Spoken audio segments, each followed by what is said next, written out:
சிவா திருச்சிற்றம்பலம். தென்னாடுடைய சிவனை போற்றி, என் நாட்டவர்க்கும் இறைவா போற்றி. ஈர்த்தென்னை ஆட்கொண்ட எம்பெருமான் திருவடிகளை மனமொழி மெய்களால் வணங்கி, எம்பெருமக்கள் 63 நாயன்மார்களுடைய பொன்னார் திருவடிகளை இதய கமலத்தில் வைத்து போற்றிக் கொண்டு, அடியார் பெருமக்களது திருவடிகளையும் சிரமேற்கொண்டு வணங்கி, மந்திரமும் தந்திரமும் மருந்துமாகிய அடியார்கள் அல்லல் தீர்க்கும் அருமருந்தாகிய பெரும்பற்ற புலியூரானை பேசாத நாளெல்லாம் பிறவா நாளே என்ற அருட்சிந்தனையில் இன்றைய தினம் நாம் சிந்திக்க இருப்பது அருள் திரு மாணிக்க வாசக பெருமான் திருவாய் மலர்ந்தருளிய திருவாசகம் 8வது தமிழ் வேதம். அதில் 44வது திருப்பதிகம் எண்ணப்பதிகம். தன்னுடைய எண்ணத்தை சிவபெருமானாருக்கு விண்ணப்பமாக வைக்கின்ற அற்புத பதிகம். அதில் 5வது பாடலை சிந்திப்பதற்கு இன்று சிவனருள் கூட்டி உள்ளது. சிவ அன்பர்கள் கேட்டு உய்வு பெறுமாறு இந்த சிந்தனையில் பெரும்பற்ற புலியூரானை பேசியும் பாடியும் மகிழ்வோம். திருச்சிற்றம்பலம். தனா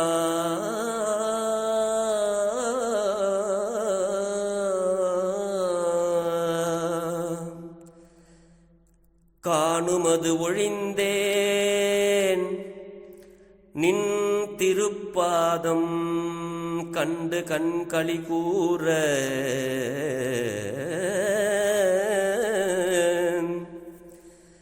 காணுமது ஒழிந்தேன் நின் திருப்பாதம் கண்டு கண்களி கூற, பேணுமது ஒழிந்தேன் பிதற்றுமது ஒழிந்தேன் பின்னை எம்பெருமானே எம்பெருமானே, பேணுமது ஒழிந்தேன் பெருமானே, பிதற்றுமது ஒழிந்தேன் பின்னை எம்பெருமானே.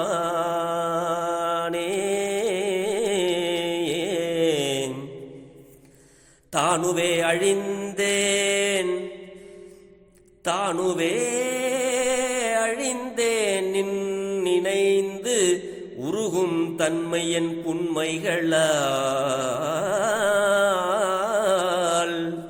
தானுவே அழிந்தேன் நின் நினைந்து உருகும் தன்மை என் புன்மைகளால், காணுமது ஒழிந்தேன் காணுமது ஒழிந்தேன் காணுமது ஒழிந்தேன், நீ இனி வரினும் நாணவும்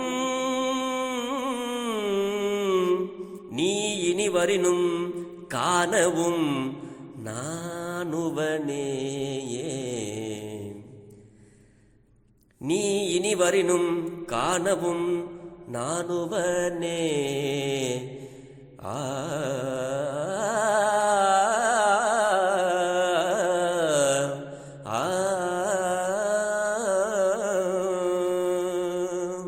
திருச்சிற்றம்பலம். மாணிக்க வாசக பெருந்தகையார் இந்த பாடல்ல நமக்கு என்ன சொல்றாருன்னா, நீண்ட நாட்களாக சிவபெருமானாருடைய திருவடியை காணாது அந்த பிரிவு அவரை ரொம்பவும் வருத்தப்பட வைக்கிறது. எம் பிரானே, நிலையானவனே, உன்னுடைய திருவடியை பிரிந்து இருந்ததனால நான் காண்பதை ஒழிந்தேன். உன்னுடைய திருவடியை நான் காண்பதை ஒழிந்திருந்தேன் இவ்வளவு நாளாக. உன்னுடைய திருவடியை கொடுத்தா தான் எனக்கு ஒரு எனர்ஜி. கண்கள் களிப்பு மிகும்படி பார்த்து போற்றுவது ஒழிந்தேன். என்னுடைய கண்கள் உன்னுடைய திருவடியைத்தான் பார்க்கும். அப்படி உன்னுடைய திருவடியை பார்க்காது நான் மிகவும் வருத்தத்தில் இருந்தேன், ஒழிந்தேன். அதோடு மட்டுமல்ல, உன்னுடைய திருவடியை நான் பார்க்காமல் உன்னை காணாமல் வாயால் துதிப்பதையும் விட்டுவிட்டேன் சுவாமி. துதிப்பது என்றால் பாடுவது, அதையும் விட்டுட்ட சாமி. அதோடு மட்டும் இல்லை சாமி, உன்னை எண்ணி உருகுகின்ற இயல்பும் என்னுடைய அற்பத்தன்மையால தோன்றுதல் இல்லாதவனாயினேன் அப்படிங்கிறார். அப்ப சுவாமியினுடைய திருவடியை பார்த்தா தான் இவருக்கு ஒரு எனர்ஜி. நிறைய பேர் இப்படித்தான் குழம்பி போய் நிற்பாங்க. அருளாளர்கள் மாணிக்க வாசகர் திருவாரூருக்கு போயிட்டு உள்ளே போயிடுவார். அங்கே இருக்கிற அந்த ஒரு அடியார் நீயும் புறவு சிவபெருமானும் புறவு என்று சுந்தரமூர்த்தி சுவாமிகளை வெளியே அனுப்பிடுவார். அடியார்களை மதிக்காமல் நீ எப்படி உள்ளே போனன்னு அந்த ஆயிரங்கால் மண்டபத்தில். அப்போ இவர் சாமிகிட்ட கேட்பார், சாமி என்ன பண்ணுறது இப்போ நான் அப்படின்னு. எனக்கு தெரியாதுப்பா, நானே அடியாருக்கு அடியேன், அதனால் நீ அடியார்களை முதல்ல வணங்கி விட்டு அதுக்கு பிறகு உள்ளே வான்னாரு. பாடு அப்படிம்பார். என்னத்தை பாடுறது சாமி, எனக்கு என்ன பாடுறதுனே தெரியலையே. அப்போ அடியெடுத்து கொடுப்பார் அவர். அப்போ அவர் அடியெடுத்து கொடுத்தா தான் இவர் பாடுவார். அப்படி ஒரு நிலை. தில்லைவாழ் அந்தனர்தம் அடியார்க்கும் அடியேன்னு பாடுறா அப்படின்னாரு. அவர் சுந்தரமூர்த்தி சுவாமிகள் பாடுறாரு. இப்படி நிறைய பேரை பாட வச்சிருக்காரு சாமி. நமக்கு தெய்வ சேக்கிழார் திருவடி போற்றி. தெய்வ சேக்கிழார் சுவாமிகள் அழகாக அங்கே வந்து என்ன பாடுறதுன்னு விறுவிறுத்து தெரியாமல் சுவாமியினுடைய புராணமாச்சே, இது வந்து நாயன்மார்களுடைய கதையாச்சே, பெரிய வரலாறாச்சே, சுவாமியினுடைய திருவுருளை இதை நம்ம எப்படி பேச போகிறோம்னு இருக்கும்போது திகைப்புன் என்ன செய்வதென்று இருக்கும்போது உலகலாம் அப்படின்னு அடியெடுத்து கொடுத்து பெருமான் பாட வச்சார். அப்படி அவர் எடுத்து கொடுப்பதனால அவர்களுக்கெல்லாம் ஒரு எனர்ஜி பாடிட்டாங்க. அந்த மாதிரி இவர் சுவாமி வந்து ரொம்ப நாளாக சுவாமி கூடவே இருந்துட்டு திருப்பெருந்துறையிலாம் இருந்துட்டு கழுக்குன்றத்தில் திருவடி காட்சியை பார்த்துட்டு இப்படி ஒரு இடமாக வந்து முதல்ல அற்புத கூத்தை பார்த்துட்டு அடியார்கள் கூட்டத்தை பார்த்துட்டு இப்படி ஒன்று ஒன்றா பார்த்துட்டு இங்கே வந்து என்ன பண்ணுறாருன்னா, இதெல்லாம் எனக்கு உன்னுடைய திருவடி காட்சியை நான் உன்னை காணாது இருப்பதனால இதெல்லாம் இப்போ நான் கொஞ்சம் மறந்துட்டேன் சாமி, மறந்துட்டேன்.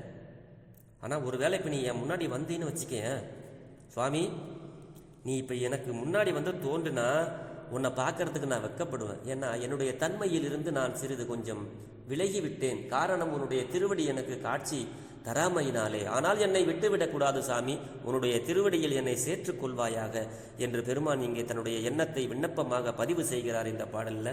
அதுதான் இந்த அழகான இந்த பாடல்.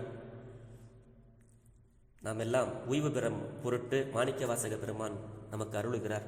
சுருக்கம் என்னன்னா, நீண்ட காலம் பிரிவால் திருவடி காட்சி நினைவுக்கு வராமையினால நினைந்து உருகும் தன்மை காணுதல் ஒழிந்தேன் அப்படிங்கிறார் சுவாமி. இந்த இடத்துல வந்து காணுதல் என்பது தோன்றுதல் என்னும் பொருள்படுது. தோன்றுதல் ஒழிந்தேன் அப்படின்னு சொல்றார் சுவாமி. தோன்றிலேன் என்றபடி காணுதல் இல்லைன்னா போற்றுதலும் பிதற்றுதலும் இல்லாம போயிடுது.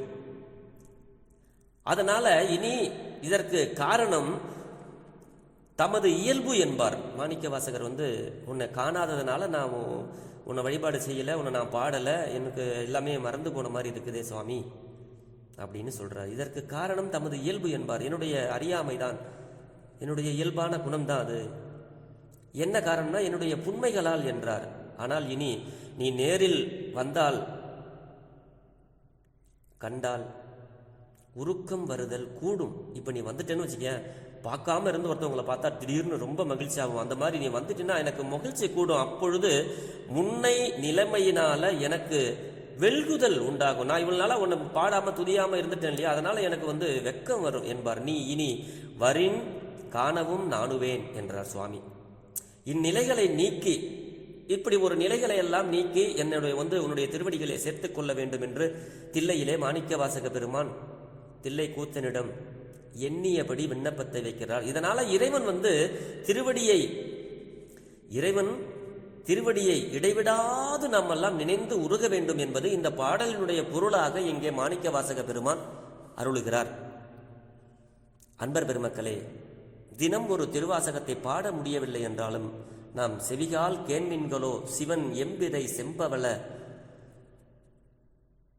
அப்படின்னு அந்த பாடல்ல திருநாவுக்கரசு பெருமானார் காதுகள் எல்லாம் பெருமானுடைய புகழை கேட்பதற்காகத்தான் அர்ப்பணித்தார் நாவுக்கரசு பெருமான். அதைத்தான் நமக்கும் சொல்றாரு, எம்பிரான் திறத்தை நீங்கள் கேளுங்கள் அப்படின்னு சொல்றாரு. அதனால தினம் ஒரு திருமுறையை நாம் சிந்தித்து அவனுடைய திருவடியை சிந்தித்து சிவாய நம என்று ஒரு நாளைக்கு ஒரு முறையாவது சொல்லி பழகி நம்மளுடைய எண்ணத்தை அவருக்கு விண்ணப்பமாக செய்து வாழ்வில் நலம் பல பெற்று வளமோடு வாழ்வோம் என்று சொல்லி பெரும்பற்ற புலியூரானை பேசாத நாளெல்லாம் பிறவா நாளே என்ற அருட்சிந்தனையை நிறைவு செய்கிறேன். ஜெர்மனியில் இருந்து சிவபாலா. குறைவில்லாத உயிர்கள் வாழ்க, மேன்மைகள் சைவ நீதி விளங்குக உலகமெல்லாம், இன்பமே என்னாலும் துன்பமில்லை. சிவா. திருச்சிற்றம்பலம்.